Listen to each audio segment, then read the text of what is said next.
Hey everybody, happy Wellness Wednesday. This is Marco Rodriguez coming at you from Transformations Rehab Services in El Paso, Texas. I am so excited to be here today and have the opportunity to interview my good friend and fellow biohacker, Lorrie Miranda. She is an entrepreneur and a mother of three. Thank you so much for being here. Hi everyone, I'm so excited for Wellness Wednesday and thank you Marco for allowing me to share my story with your audience. Absolutely. So, since this is Autism Awareness Month, I thought it'd be a really good idea to interview someone with first-hand experience on what it's like to actually raise a child with autism and why she's so excited now about all of the new medical discoveries that we've come across that associated with NRF1 and NRF2 activation. Now, Laura, you and I have been friends for a couple years now, and you have a remarkable story. Would you please share with us what your experiences have been over these past few years? Of course. Well, our journey began when my oldest son, Anthony, was diagnosed with autism at the age of 2, and his pediatrician basically told us that there was nothing that we could do for him except put him in speech and occupational therapy. As a mother, I refused to accept that, and I began to research. I found out that there was alternative treatments, so me and my husband spent thousands of dollars on alternative treatments. We did biomedical treatments, we did detox protocols, and we saw good improvements with him. Okay, so what were the results? Well, as a mother, any improvement is a great improvement, you know, and he gained a little bit of language. He still had a very limited vocabulary, but he gained eye contact and he was also beginning to potty train. That's great news. Unfortunately, our doctor in El Paso was unfamiliar with these protocols and advised against them. So I'm not a medical professional, so we took him off of the protocols. And what happened? He regressed. He lost his eye contact. The little speech that he had gained, he completely lost all forms of communication, and he began wetting the bed at night again. All of this happened after you stopped the detox protocol. Yes. But before the detox protocol, he had been making progress. Yes, he began making progress once we started the detox protocol. Wow. So that was how long ago? That was a couple years ago. Okay. And what's happened to you all in the last year or so? Well, fast forward a couple years, we had him on, we were trying the gluten-free, casein-free diet. That seemed to help a bit, which the doctor approved of. But recently we were introduced by Marco and Diane, NRF1 and NRF2.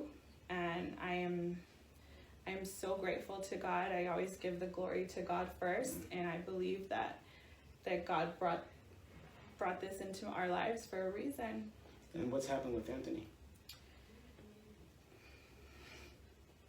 I'm sorry, I always cry when I think of him. He began engaging in communication with other people.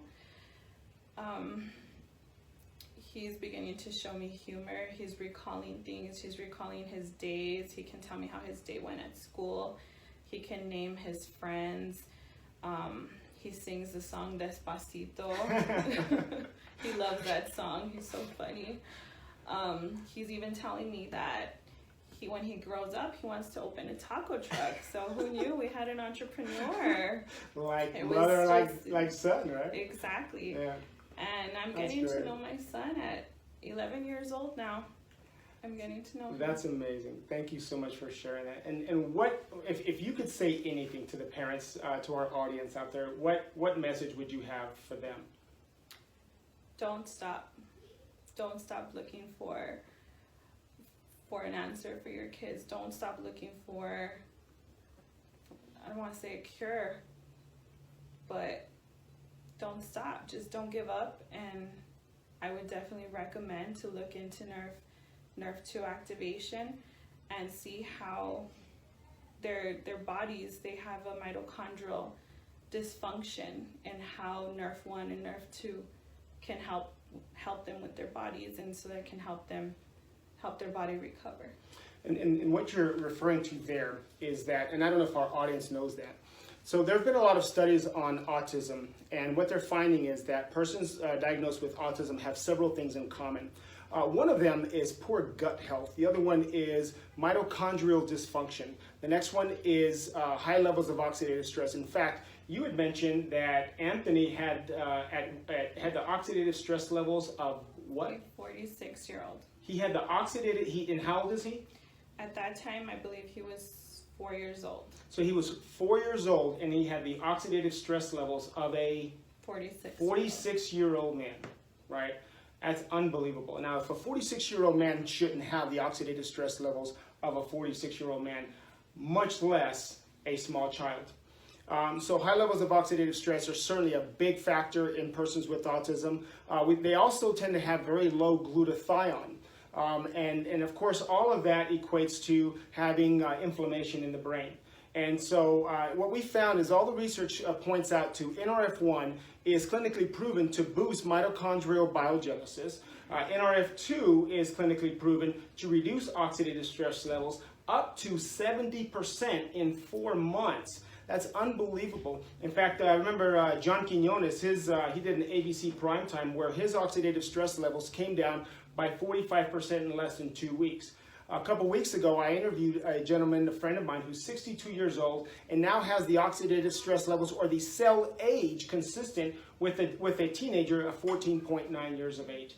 So certainly, I'm looking forward to seeing how much more Anthony's going to continue to progress. Thank you so much for taking time out of your day to be with us. And guys, this is Marco Rodriguez coming at you again. Happy Wellness Wednesday. And as I always like to end with, remember, there is a better way to live. Thank you.